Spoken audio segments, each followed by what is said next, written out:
Matthew says, I was down in Tennessee for a funeral a few years back and always wanted to ask different funeral directors, what are your thoughts on horse-drawn hearses? The one that was used at this particular funeral was 127 years old, and I thought it was the coolest thing I ever saw at the graveside.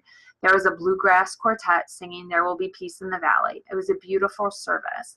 Have either of you ever seen a horse-drawn hearse in use? I'll let you go ahead and answer first.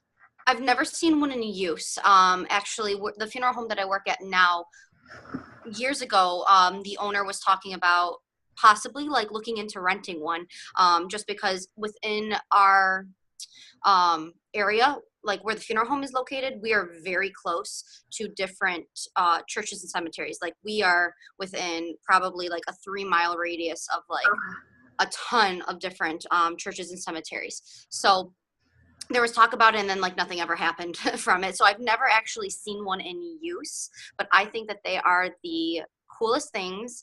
I am all for like horse-drawn hearses. I'm all for like motorcycle hearses. I'm all for, you know, just an older hearse that you see that's like really cool. I think that if you are going with something more unique like that, it should be very tailored to the person.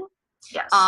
And because not everybody's going to be an animal lover, you know, just like everybody might not be like a motorcycle lover, you know what I mean? Like it's a very unique service that can be offered to families.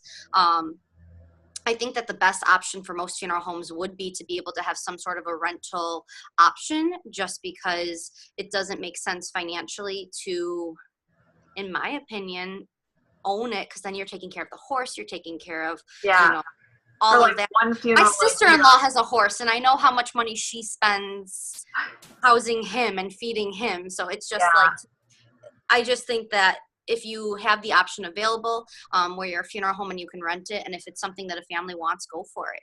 Yeah, I've got a hearse video coming up with a place that has an old hearse. They're building a hearse right now, and they've got a motorcycle hearse and stuff, but there's also another person in the area that does horse-drawn hearses. And the funeral director I first embalmed with, older guy, he died, and at his funeral, he was a farmer and everything, and he had a horse-drawn hearse, and we walked from the funeral home to the cemetery, which was like a half a mile maybe away, behind this horse-drawn hearse, and it was so perfect. Like you said, it's got to fit the situation, and it was perfect for this old farmer who had been doing embalming for so many years, and you know, had been in the funeral business for so many years. It was just really perfect, and I got goosebumps. It was just awesome for him. And so as long as it fits the situation, like a fireman's funeral, using the, you know,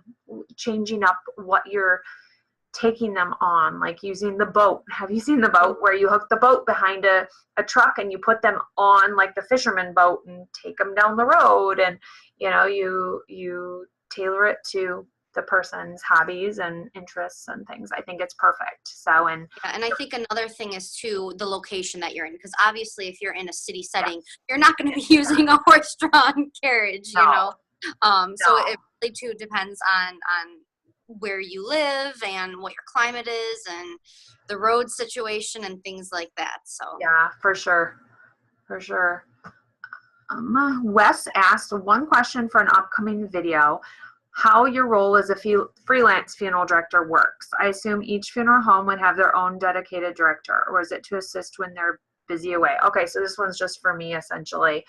So I'd never heard of the position of a freelance funeral director until I had worked as a funeral director for a while, and it is such a great position for a lot of people who maybe don't want to be right in a funeral home, want to have flexibility, want to travel, you know, maybe later on towards retirement years or things. So I've worked in a couple capacities as a freelance. I went and I would live in a funeral home while a husband and wife team and a small funeral home wanted to go on vacation, because how do you go on vacation when you're the only funeral director and you and your wife run the business, or your wife and your husband run the business?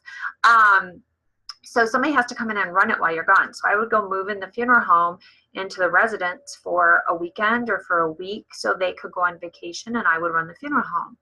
Now I do trade embalming, I do funeral coverage. So let's say a funeral home is at that cusp where maybe they have extra funerals in a day. So they end up having 2 or 3 funerals in a day, but they only have one director. Well, you have to have a director on each service. So then you have to hire somebody in to cover the other service. Or let's say you just need to step away for the day, like you're going on the road for a burial somewhere, but you need somebody in the office. So I would go cover the office for a day. Like I just came off of 2 full days covering for a funeral home while somebody was away. And during that time, I also did trade embalming. And so there's a lot of different ways you can freelance funeral direct, but it means that you're being a funeral director, but you don't work for one place. And there are a lot of funeral homes that get to that cusp level where you can't hire a full funeral director, because what if you have a slow month? Then you're paying and you don't have the funds for it. But you might hit a busy streak where you need you need 1.5 directors, or you need 1.25 directors. So you need that floater that can maybe help at your funeral home, but they can also be employed for others. So that's how a freelance funeral director works. So do you have that out around? Do you hear that term out where you're at, or? Within the area that I work, we do have a lot of different funeral firms. So typically what'll happen like with us is if we do get very busy, which sometimes we do, like for instance, how the owner has been like away a lot this summer. And if we do get busy, since I am the only license in the building, if we need additional help, typically what we will do is we will call like a couple different funeral homes like in the area, because we all kind of know each other, you know. And as long as you have a good relationship, like I think it's such like junk when people are like, oh, those are our rivals and stuff. Like, yeah, like I mean, in a way, it's like if there's a funeral home right down the road from you, you may be competing for calls, but at the end of the day, it's like you're going to have your families that you serve, and they're going to have their families that you serve. Yes. So as long as you have like a good relationship, people help you out. So if we're busy, it's like I can call somebody down the road and say, I have 2 services going out this day. Can you help me? They'll say yes.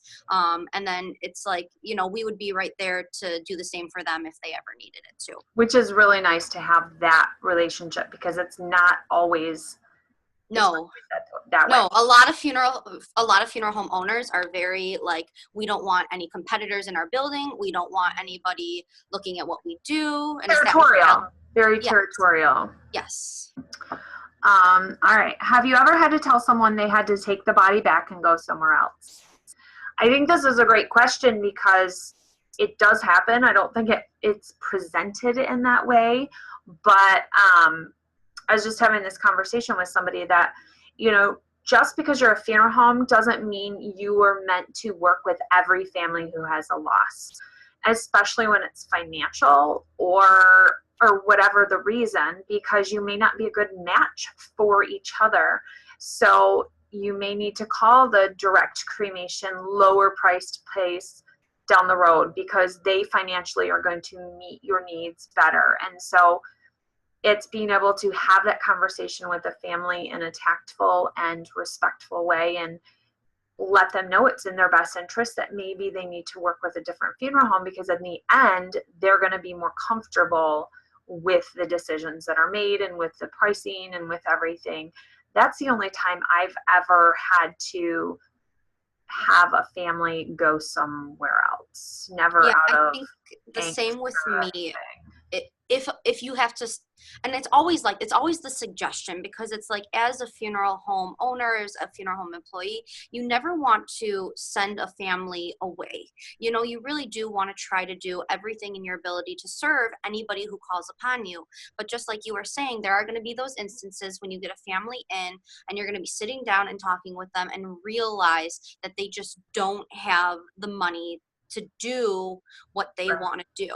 And every single funeral home is going to have different pricing structures. Every single funeral home, their general price lists will differ. So, that's one of the nice things, is that you will always be able to find lower end prices and then your higher end prices. Right. So at the end of the day, if you're doing a service for a family and if you know that they're not going to be able to pay the bill and that you're going to be chasing them or sending a creditor towards them, it's like, that's not good for anybody. No. That's not good for a family who has just lost a loved one and now has to worry about, you know, you coming after them to pay the bill. And you don't want to be chasing families around either.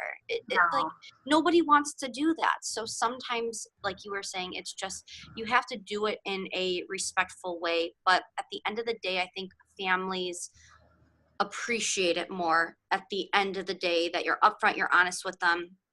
And basically, you know, you can make suggestions saying that I know this funeral firm, they might be able to fit you a little bit better financially, and they'll do a really good job of serving your family as well. And I think that families appreciate that. They do. Honesty. That's that honesty. But, and it's not just you need to go somewhere else, but helping them to get to that place is the big thing. Knowing, okay, I'm not getting paid for what I'm doing at this current moment, but I'm going to help this family who's lost somebody, and I'm going to get them to where they need to be, because it's only going to be good for, you know, my reputation and everything in the end, by not just shooing this family because maybe, one, they don't have money, maybe two, if your personalities just do not click, whatever the situation, helping them to get where they need to go to be served well is beneficial for everybody, I think, in the end. Yeah.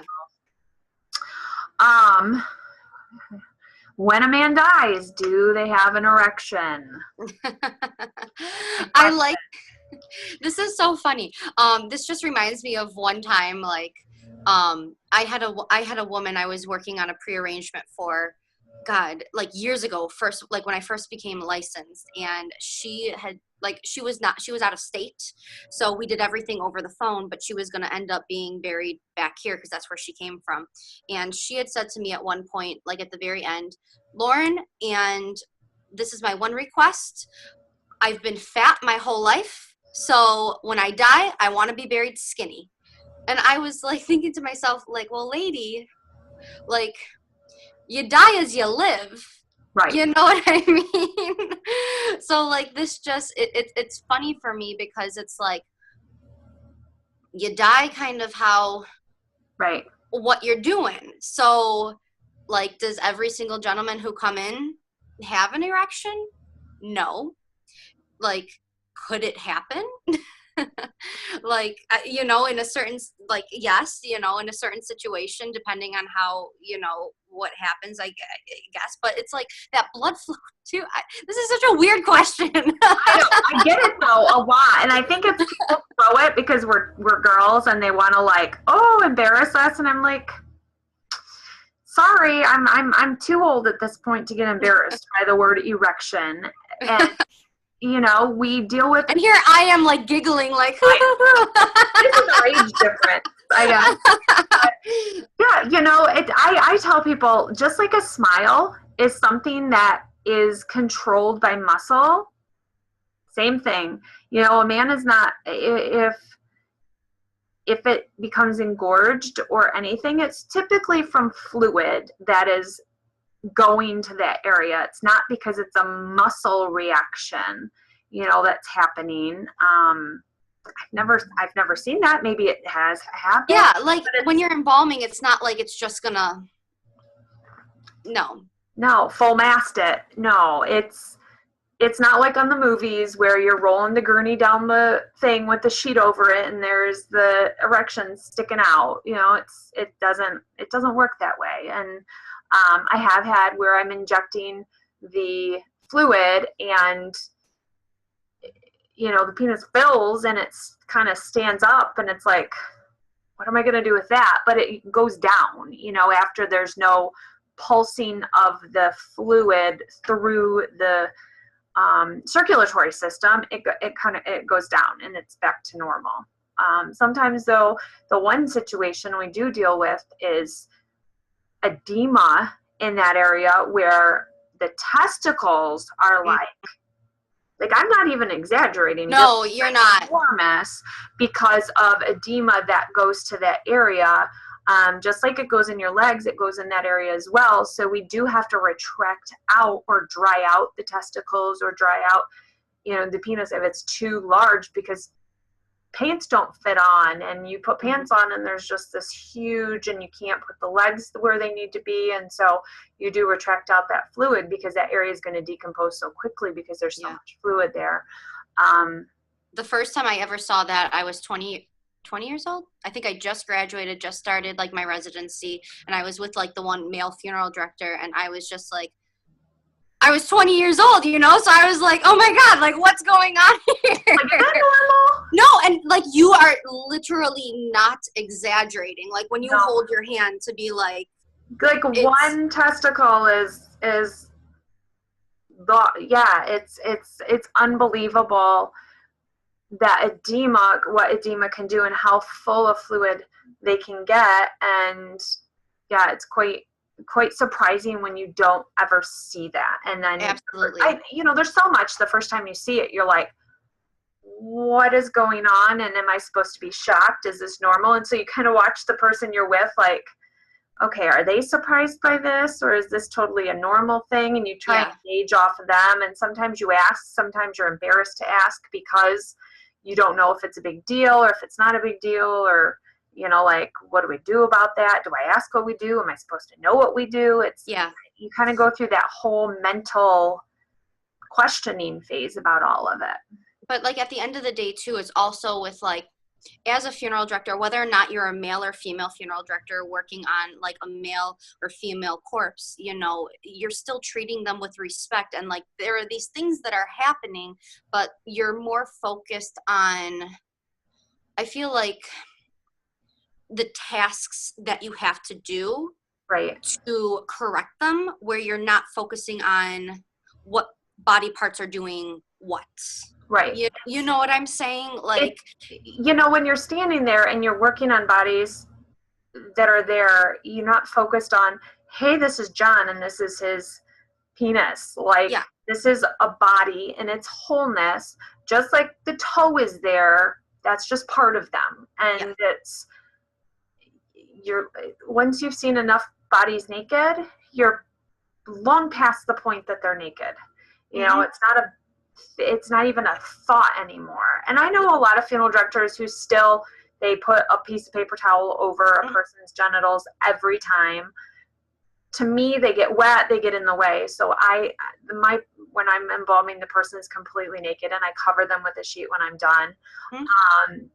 But there are some people who keep the person's genitals completely covered the whole time. And it's just personal preference, I think, or depending, if you're in a firm that there's maybe multiple tables and there's a lot of traffic through the area, they keep them covered more or whatnot. But you do what you feel comfortable with, keeping that respect, but while still being able to do the job that you have to do. Yes, agreed. Yeah, exactly. Yeah. All right, last question for this round. You are used to seeing conditions of death, including probably dismemberment and decapitation. How do you get to work a plane crash? Do you put your name on a list and do they call you? I would imagine it would be a challenge, like, oh, here's an eye, there's a finger, there's a breast, oh, a foot. And then you have to I love these questions. They're so deep. These are so like, who to go with who. So I'll let you go first on this one. I have no experience with this one whatsoever. There is a organization, and I can't remember the name of it. Maybe you. d-mort does, but it's part of like with FEMA or disaster management. It's what it is they're called in for. So if there's a plane crash, if there's a flood, if there's anything like that, there's a team that's called in, and you can be part of that team, but you have to be on call and you have to be ready to go. And that team includes, a funeral director, or an embalmer, a dentist, an forensic anthropologist, a doctor, like all these areas of expertise, which allow you to identify the body parts, look at the x-rays, and categorize and catalog everything that's happening. And there's a system, and they've been doing it for so many years. They go right in there, they get the tents up, they get all their equipment in, and they start processing everything they find, because you've got then all the families that are then amassing. And so you've got to take the names and get the families, and somebody's in charge of that. Somebody's in charge of the press. Somebody's in charge of the actual work, and, the firefighters and everybody that goes in to retrieve and to dismantle. And that's one of my top things, is being on the d-mort team. Like when my kids are older, that is like, I totally want to do that. I think it would be so fascinating. And so, like, just to see the infrastructure of that in place and how those teams work, like 9/11, of course, was the heightened, like that on the grandest scheme you could ever imagine. But even when you have small, like, I'm trying to think, small planes going down, or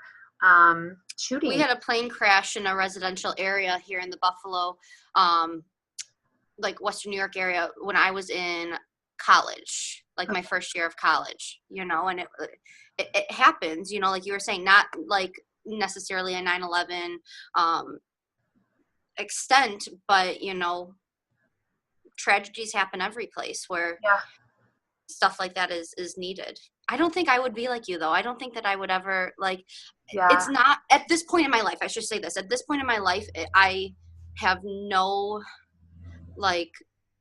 need to sign up for something like that. And I think it's just because I know how I am, and I am a very emotional person, just by nature. And I've never been in a setting where I've had to be in such a larger, like, tragic setting personally, where I don't know how I would react to that myself. I know when I've seen, like, because if I get something horrible into the funeral home, it's like one body coming in, where I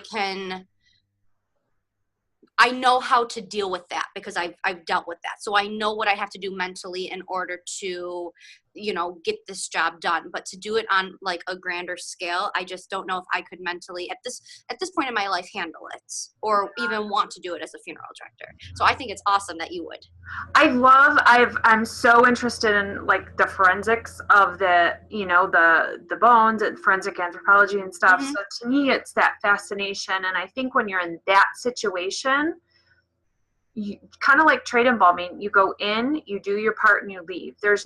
You see none of the emotional attachment, because you don't meet with the family. You don't know more than a name. You don't know the story, the history, anything. And so you don't get caught up in that. And I think it would kind of be that same. You're just in there doing your job and finding the pieces, and as many as you can, to put together to restore and give something back to the family. And I think that would be really fascinating, heartbreaking and horrible, but would also be fascinating to get to do.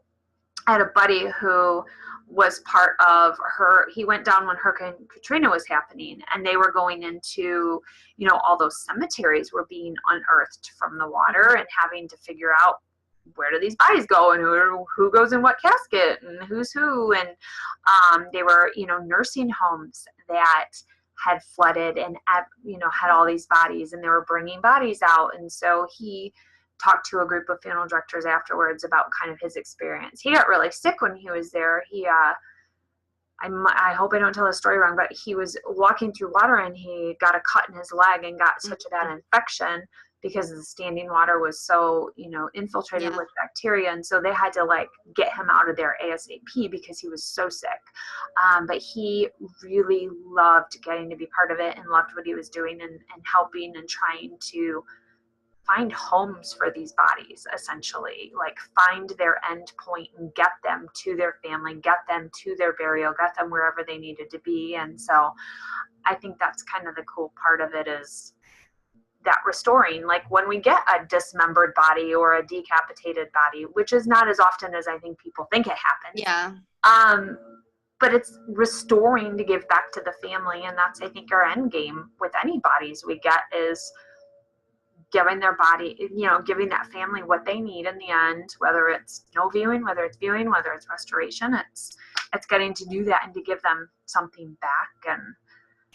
And I know that I keep saying like this word over and over again, but it's still like, I feel the core of why we all do this is like the respect of that deceased person. Yeah. You know, just because a person passes away in a certain manner doesn't mean that their body doesn't deserve respect to have a proper final disposition, whatever that may mean, you know, for the family. And I think that most people, you know, that's what they're doing, whether or not they're like even medical examiners and coroners, like on a smaller scale of things, you know, when there's a horrible car accident and there are body parts all over the place, you know, from that car accident, it's definitely a smaller scale from something like this, but it's something that they do, where you are sometimes picking up pieces of a person. And I think that mentally you have to be a very strong person in order to do that, just to be able to separate yourself, disconnect from to just focus on, this is the job that I'm doing. And at that point you almost have to not think that what you're doing is dealing with a person. And I know that kind it's a body, like it's just, this is a body, I'm doing my job for this body, not for John Smith who lived in this body, you know? Exactly, because if you think with that mindset, it's going to mess you up and you're not going to be able to do the job whatsoever. But then like at the end of the day, when you go home, then you can really think like you did something good for somebody. You know, you were able to pick up these pieces and you were able to give somebody back their loved one in a sense. And I think that that's what, like when it comes to like grand scales of like horrible tragedies, it's the people that are lost, where their survivors always have that sense of like, no, I don't believe in closure. But no, like I think it's a ding dong word. I hate it. But there's really no closure for the families that never have the opportunity to bury their loved one. Like even if it's an ear, like, you know that person is gone because you found part of them, so that you can bury at least that part knowing they're gone. I guess you can live without an ear, but you know, whatever it is. That physical, it's like you found that physical piece of your loved one, that I think that's why I'm such a huge advocate. And I'm like going on a tangent here myself, but like I'm such a huge advocate for viewing your loved one. That doesn't necessarily mean in like a traditional setting, but like if you can see something, like my cousin lost her father 2 years ago, and it was a stepfather, so that's why I didn't say my uncle. And it was a very, very, very tragic accident. And all I was able to do was to have his hand out. But she was able to hold his hand and like was so unbelievably grateful for that. And I think that a lot of people, to be able to have something physical, or to see something physical, or to even have like a box and just be like, my loved one is in this box, even if it is bits and pieces, they know that that's them, and that I think will in the long run help the grief process and help people like digest this horrible tragedy a little bit more. Agreed. Yeah. Yes. We're so right there together. I can't.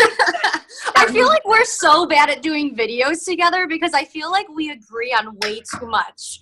Like, I know exactly what. Yep, good. You know, like I feel like we need to do like a video with somebody who's completely opposite of us, because everything you say, I'm like, no, yes, exactly, done. We need a point where we argue on or something, but I don't like erections is not going to be it. So.